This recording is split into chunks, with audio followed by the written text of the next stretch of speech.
is the founder of the Pythagoras theorem? The Pythagoras theorem is founded by whom?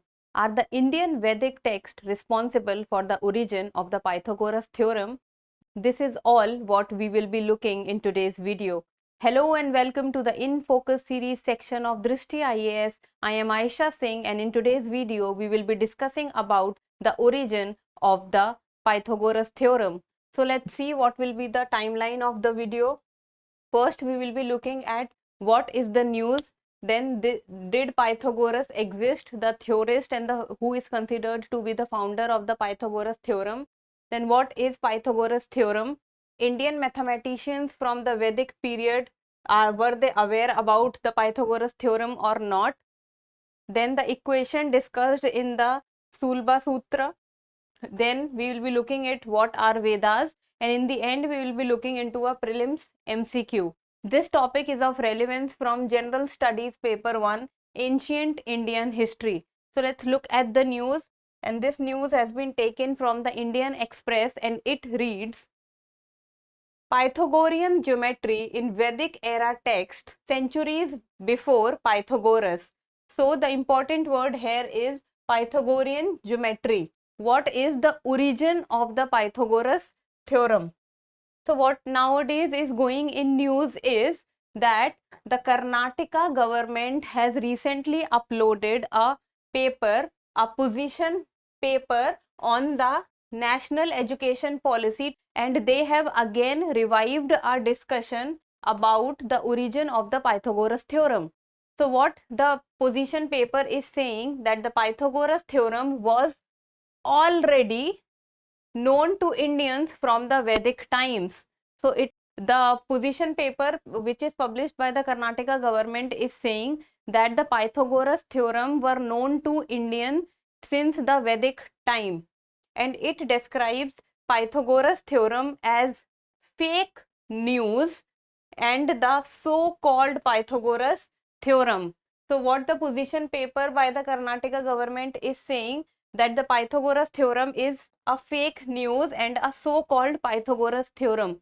That the Pythagoras theorem is been known by the Indians since Vedic times, and it is not that the origin of the Pythagoras theorem is by the theorist Pythagoras.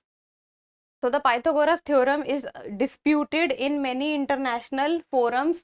No explicit origin is being given about the Pythagoras theorem, that who is behind the origin of the Pythagoras theorem.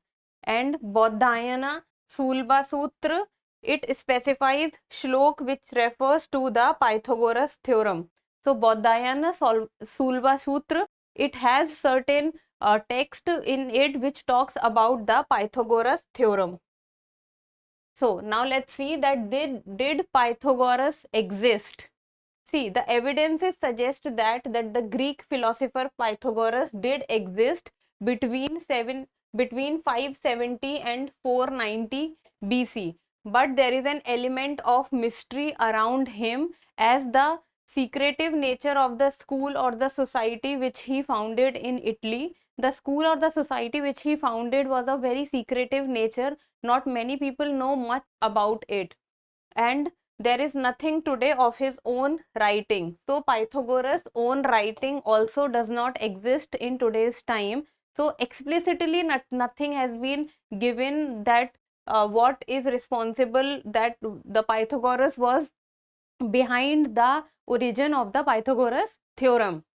So now let's talk about what is Pythagoras theorem. So Pythagoras theorem is a relationship connecting the three sides of a right triangle, and one of the sides has to be at the angle is 90 degree. So the Pythagoras theorem talks about, that is a square plus b square equals to c square. See, if you're able to see this image, it says Pythagoras theorem says that if one knows two sides of a triangle, then the third side can be known, can be found out. So if a square, this which is this side, plus b square which is this side, then if we know about these two sides, then we will be able to find out the third side, which is c square.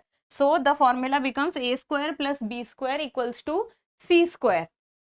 So the two sides of a right triangle are known, then the theorem allows you to calculate the third side also. This is what the Pythagoras theorem talks about. Now see whether the Indian mathematicians from the Vedic period knew about the Pythagoras theorem or not. See, Sulba Sutras, it contains certain texts pertaining to fire rituals performed by Vedic Indians. In the text and the sutras, so one of the oldest is the Bodhayan Sulba Sutra, and the period of Bodhayan Sulba Sutra is uncertain. So the exact period or the time period in which the Bodhayan Sulba Sutra existed has not been mentioned. Then it contains a statement of what is called as Pythagoras theorem. See, one of the oldest of sutras and text is Bodhayan Sulba Sutra, and Bodhayan Sulba Sutra contains a statement which talks about the Pythagoras theorem. So all this tells us that the Vedic text contains the Pythagoras theorem in it. At that point of time also, the Pythagoras theorem was known to people. See, now let's talk about the history of the Pythagoras theorem. It all started when in 1900 to 1600 BC in Mesopotamia. See, from old Babylonian civilization, several tablets show familiarity with diagonal rule. So the Pythagoras theorem at that point of time in Mesopotamia was known as the diagonal rule. Then comes the India in 800 to 500 BC. It talks about Sulba Sutra, the oldest around 800 BC. So the time period in this is given around 800 BC. And the Sulba Sutra have statements of Pythagoras theorem. Pythagoras theorem was mentioned in the Bodhayan Sulba Sutra, and examples of Pythagorean triples and their use in construction. So in this talks and this says that the Sulba Sutra, Bodhayan Sulba Sutra mentioned about the Pythagoras theorem. Then comes 570 to 490 BC, Greece, Italy. It says that the Pythagoras time statement of the theorem and possibly its proof is attributed to the Pythagorean school or society. So see, before Greece and Italy, in India, Bodhayan Sulba Sutra talked about the Pythagoras theorem. Then after that, in the Pythagoras time, the Pythagoras theorem was also given.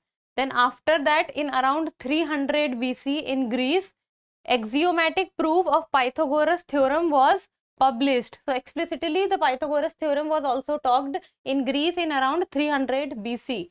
But in India also, before Greece, India has talked about the Pythagoras theorem in the Bodhayan Sulba Sutra.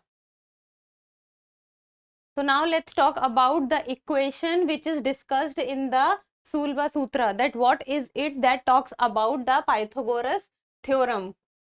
See, yajna rituals, they involved construction of altars and fireplaces in a variety of shapes. The altars and the fireplaces were present at that point of time, but they were in different shapes. So what are the different shapes that they were present in? That shapes are triangles, trapezia, rectangles. So the Sulba Sutras describe steps towards construction of these figures with prescribed sizes.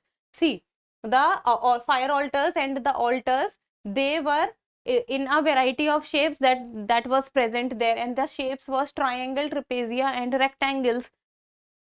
Triangle, rectangle. So these shapes, it was mentioned in the Sulba Sutra that how the construction of these shapes will take place with prescribed sizes.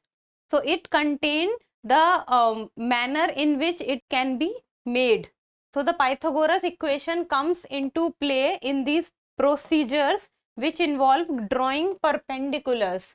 So the construction of these fire altars or altars what was needed in this was the Pythagoras theorem played a role in the construction of these fire altars and altars in the time of the Sulba Sutra. Now let's see what are Vedas. The word Veda signifies knowledge. It talks about the mankind knowledge to conduct their entire life on earth and beyond. And there are four kind of Vedas which are prominent, that is Rig Ved, Yajur Ved, Sam Ved and Atharva Ved. So first let's talk about the Rig Ved, which is the oldest among the four, and its focus is on worldly prosperity and natural beauty. And the text is organized in 10 books which is known as mandalas, and the prominent gods that it talks about are Lord Indra, Agni, Varun, Rudra and etc. Now let's talk about Yajur Ved. The name Yajur signifies sacrifice. Then Samved, it has been named after Saman, that is melody. It concentrates on melody or songs. It is also called the book of chants. Many a time the question is asked that the book of chants is after named after which Veda, then that is Samved, or the music is Samved is responsible for music, then it's true. Samved is responsible for melody, then also the statement is true. Now let's talk about the Atharva Ved. It is also known as Brahma Ved, and it has been attributed to two rishis, that is Atharvan and Angiras. See, now let's look at this prelims MCQ. This question came into UPSC 2021 prelims. So I'm just showing you this MCQ, that how the UPSC is framing questions on ancient India topics. So this says, with reference to the history of ancient India, Bhavbhuti, Hastimala and Keshmeshwara were famous. So the options were Jain monks, playwrights, temple architects and philosophers. In this, the correct answer was B, that was playwrights. So this is the base on which how the UPSC is framing questions. So this is 2021, that is last year's question. Now you have to solve this question, and you people need to tell me the answer in the comment section, that what is the correct answer of this MCQ. And it says, consider the following pairs. This is Indian mathematicians and their contributions. First is Sulba Sutra, Pythagoras theorem. Aryabhatta introduced the profound Bhavana law. Then third is Madhav. It discovered the infinite series of pi. So which of the pairs given are correct? That is only one pair, only two pair, only three pairs, and none of the above. So the how many pairs are correct in this? You people need to tell me. That's all for today. Thank you so much for watching. Till we meet next time, keep reading and keep writing.